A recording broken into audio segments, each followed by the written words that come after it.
بسم اللہ الرحمن الرحیم۔ ناظرین السلام علیکم ورحمۃ اللہ۔ ناظرین، آج کل بہت زیادہ یہ چند عرصوں میں ایک ایشو کو بہت زیادہ اچھالا جا رہا ہے۔ ایک مخصوص طبقہ ہے جو ہماری جو نوجوان نسلیں ہیں ان کو صوفیہ کرام، اہل اللہ، اولیاء کرام سے بہت زیادہ دور کر رہا ہے، اپنی من گھڑت باتوں کی وجہ سے، ان کی اپنی کوئی انا کی وجہ سے وہ نوجوان لوگوں کو ان صوفیہ سے بہت زیادہ دور کرتے چلے جا رہے ہیں، اور ان کے چونکہ اپنے ذہنوں میں فطور ہے، غلاظت بھری ہوئی ہے، اور وہ اسی طرح صوفیہ کے متعلق آئے نہ آئے دن کوئی نہ کوئی بات وہ کرتے رہتے ہیں، حالانکہ انہیں یہ علم ہونا چاہیے کہ دین اسلام بر صغیر میں ان اولیاء ہی کی وجہ سے پھیلا ہے، اور ان صوفیاء ہی کی وجہ سے یہاں پر بر صغیر میں سب مسلمان کہلاتے ہیں، کیونکہ یہ اگر نہ آتے بر صغیر میں، یہ اہل اللہ، یہ اولیاء، یہ جو صاحب مزارات ہیں، اگر یہ نہ آتے تو اس وقت یہاں کے حالات کچھ اور ہوتے۔ انہوں نے احسان کیا کہ وہ یہاں پر آئے، اپنا گھر بار چھوڑ کر، اپنا وطن چھوڑ کر، اور یہاں پر آ کر کلمہ پڑھا کر ان سب لوگوں کو مسلمان کیا، دین اسلام کا پرچار کیا۔ یہاں پر ان کا اتنا بڑا کنٹریبیوشن ہے دین اسلام میں، لیکن یہاں پر آج کل ایک مخصوص طبقہ ہے جو ان صوفیاء پر مسلسل کیچڑ اچھال رہا ہے۔ تو میرے ذہن میں یہ ایک بات آئی کہ میں نے کہا چلیں جو چند نامور صاحب مزارات ہیں، صوفیہ کرام ہیں، ان کے علمی مقام پر کچھ چیزیں جو میں نے سرچ کی ہیں، ان کے علمی مقام کے حوالے سے کہ ان کا علم خود کا کتنا تھا، کیونکہ ہر جو ولی ہے، ہر جو صاحب مزار ہے، وہ آپ کو چند میں نے یہ ویلوگز بنا رہا ہوں اسی پہ کہ وہ ہر جو صاحب مزار ہے وہ صاحب علم بھی ہے، صاحب تصوف بھی ہے، ٹھیک ہے؟ تو انہی پر ہم گفتگو کریں گے۔ تو آج پہلا ویلوگ میں اسی سلسلے میں اس بات پہ بنا رہا ہوں۔ تو ناظرین، آج سب سے پہلے جس عظیم ہستی کے بارے میں ہم بات کریں گے وہ جسے سیدنا داتا گنج بخش علی حجویری رضی اللہ تعالیٰ عنہ آپ سب جانتے ہیں۔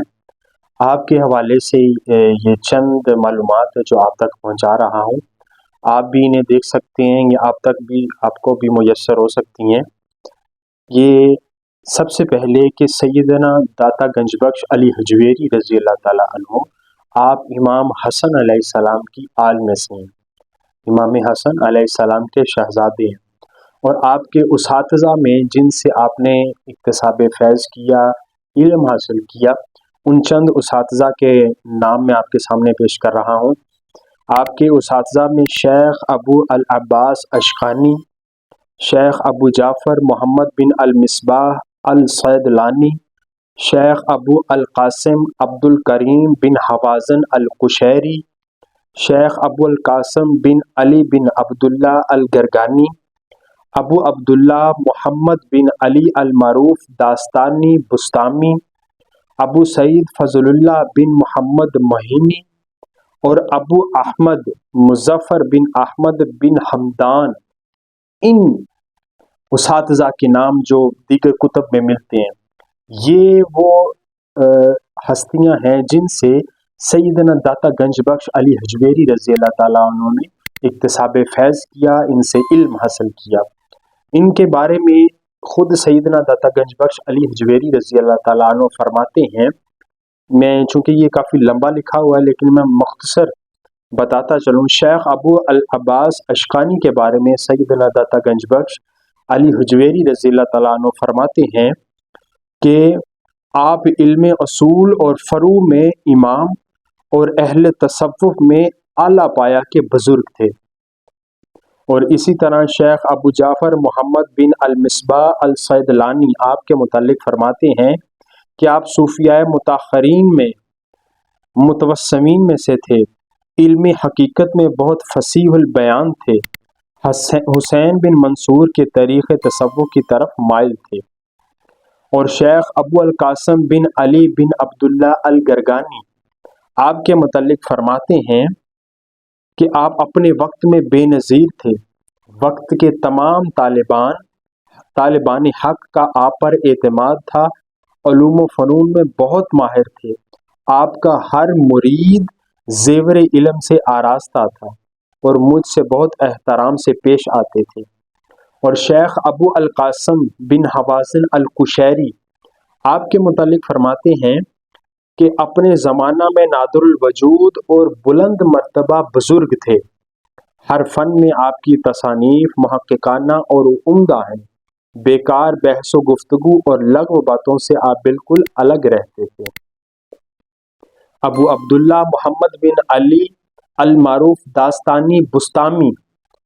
ان کے متعلق فرماتے ہیں کہ آپ تمام علوم کے عالم اور درگاہ حق کے اہل حشمت میں سے تھے، بہت نیک خلق تھے، آپ کا کلام مہذب اور اشارات لطیف ہیں۔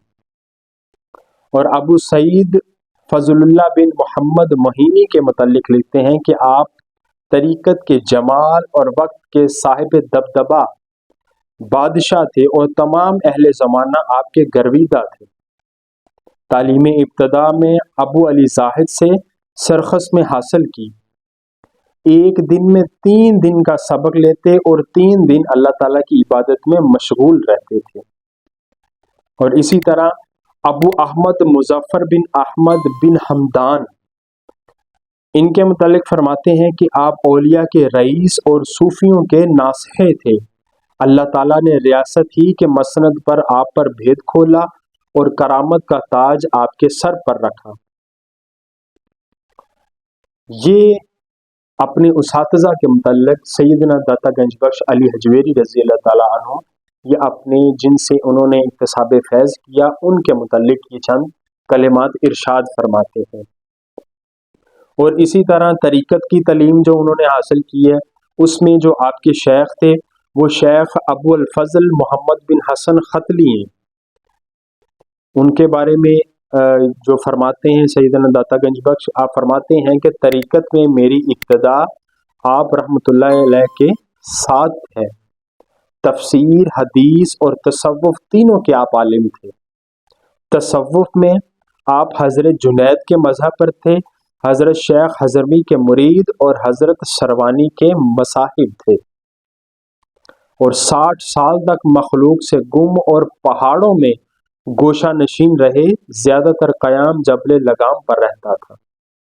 اور فرماتے ہیں کہ میں نے آپ سے زیادہ باروب اور صاحب ہیبت کوئی شخص نہیں دیکھا۔ اور کچھ دوسرے بزرگ سیدنا داتا گنج بخش علی حجویری رضی اللہ تعالیٰ کے ہم اثر جن سے آپ بہت زیادہ متاثر ہوئے ہیں، ان کے بارے میں آپ فرماتے ہیں شیخ محمد ذکی بن العلا زمانے کے سردار اور محبت کا شعلہ تھے، شیخ القاسم سدسی پیر مجاہدہ تھے، شیخ الشیوخ ابو الحسن بن سالبہ توحید میں روشن بیان تھے، شیخ ابو اسحاق بن شہریار صاحب دبدبہ تھے، شیخ ابو الحسن علی بن بکران بزرگ صوفی تھے،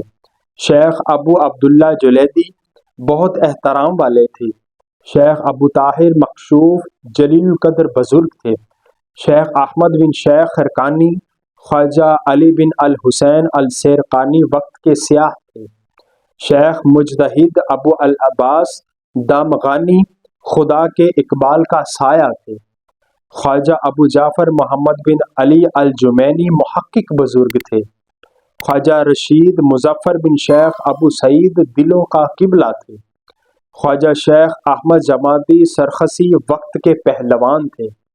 اور شیخ احمد نجار سمرقندی زمانے کے بادشاہ تھے۔ اب میں آپ کو بتاتا ہوں سیدنا داتا گنج بخش علی حجویری رضی اللہ تعالیٰ عنہ کی تصانیف کون کون سی تھیں، کیونکہ ہمارے ہاں زیادہ تر جو معروف ہے وہ ایک ہی کتاب ہے کشف المحجوب، جن سے سب واقف ہیں، اور ان کی اور بھی کتب تھیں۔ ان کے متعلق R.A. نکلسن نے ان کی تصانیف کے متعلق مختصر فہرست انہوں نے جو بتائی ہے، جن میں سے